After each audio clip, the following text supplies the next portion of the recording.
Hey, this is Pamela Schneider. I'm the retail editor for Blue Book Services, and this is the Produce Reporter Week in Review. Greg, we had a couple of hurricanes this week. Neither of them were particularly impactful here in Austin. Harold did us no favors, but out west, Los Angeles, California, I had a lot of questions from people outside the industry about how Hilary it might affect what's growing in California, but it sounds like not a lot. I guess that's the good news. Yeah, we got a crop report from Marcon this week about what areas and what commodities it was affecting. The biggest impacts have been in Baja California, and then a little less in Oxnard and San Joaquin Valley.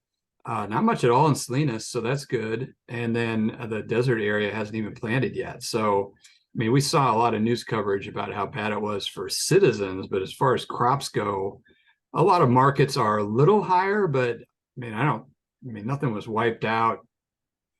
I would say this is probably a pretty good assessment for the industry. Getting rain is always a good deal. Right. Yeah. And when they're talking about it, it said when we really worry about lettuce because we're getting close to the transition season. And Marcon did mention that it's the front end of the fall lettuce leaf crops. They've been planted and limited planting disruptions. So it sounds like just water, which as long as there's not too much of it, no, we're not even mad. No, and it didn't even hit Salinas, Santa Maria. They're having problems with heat and high humidity affecting yields. So it's basically no effect up that far. I mean, well, let's move on then.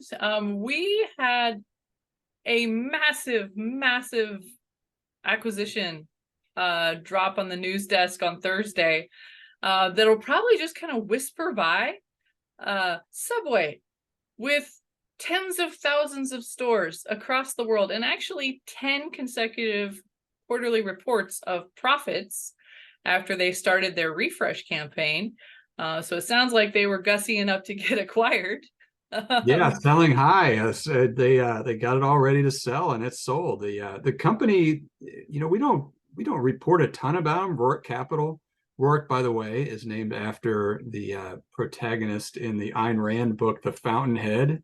If you didn't know Okay, then. that. But they own food empires, It's apparently. an impressive list of fast food and slightly above quality. Yeah, like Arby's, Baskin Robbins, Buffalo Wild Wings, the Hardee's Carl's Jr. chain, Culver's, Dunkin'. Cheesecake Factory? Cheesecake, it's amazing. I mean, just in sandwiches alone, they have Jimmy John's, McAllister's, Schlotzsky's. Now they're adding the largest one, Subway. Uh, yeah, I don't think we're up to antitrust issues yet, but there's still a lot of restaurants out there. You know what, that and I mentioned this when we figured out exactly how many different food operations this place owns. If they could just create the perfect sandwich, it would take the Jimmy John's bread and whatever makes McAllister's good. I haven't figured out sweet tea is all I know of at McAllister's. Their meat But quality is good. yeah, so they could make the boss sandwich of all sandwiches. My husband likes Quiznos. He was like, "Is Quiznos on that list?" I'm like, "I don't know, but Schlotzsky's is." It was just shocking, but it just shows you what Subway has been working toward, I guess, is to get themselves acquired, and mission accomplished. They are now owned by a private equity firm that owns every mediocre chain restaurant that you've ever seen at an airport. Well, I mean, that's kind of a hard classification. What do you put top end fast food? Top end fast food. I don't know. You don't like them though. I like Pete's Harry's. Oh yeah, we had some food illness issues there once upon a time. Chick-fil-A is always at the highest of the fast food quality Well, survey type things. there are They're certain tremendous. there's a certain appeal to the Cheesecake Factory, of course. Yes, that's on this list as well. But no, very few people decide, you know what, I really just got to go to Hardee's. It's not top on my list. But before we get too deep in the weeds about this deal in particular, it actually aligns quite closely with a blueprints feature that we have on the most recent edition, print edition and digital print edition of Produce Blueprints magazine, where we are taking a deep dive into mergers and acquisitions and what makes fresh produce so appealing for private equity investors, different types of investments. So that story is currently running in the newsletter, but it's also available in the digital edition. Yeah, we have a lot of coverage of private equity and what interests private equity, and then what happens after that, after they acquire produce companies. And we talk to a lot of people in the produce industry who've been involved in both sides and acquisitions and being acquired. So I think if our readers are really interested to see what's going down with that and remind themselves some of the names who have acquired and been acquired, it's a good rundown through a lot of those. And we're definitely in an upcycle of acquisitions and mergers and private equity being involved. And a lot of private equity has trouble once they acquire produce firms, because it's such a unique industry, and it's not easy to just come in and make a quick buck and then shift it off to somebody else. Right. Yeah, we've seen a lot of that come and go. One of them that reminds me of is the Campbell Soup acquisition of Bolthouse, for example.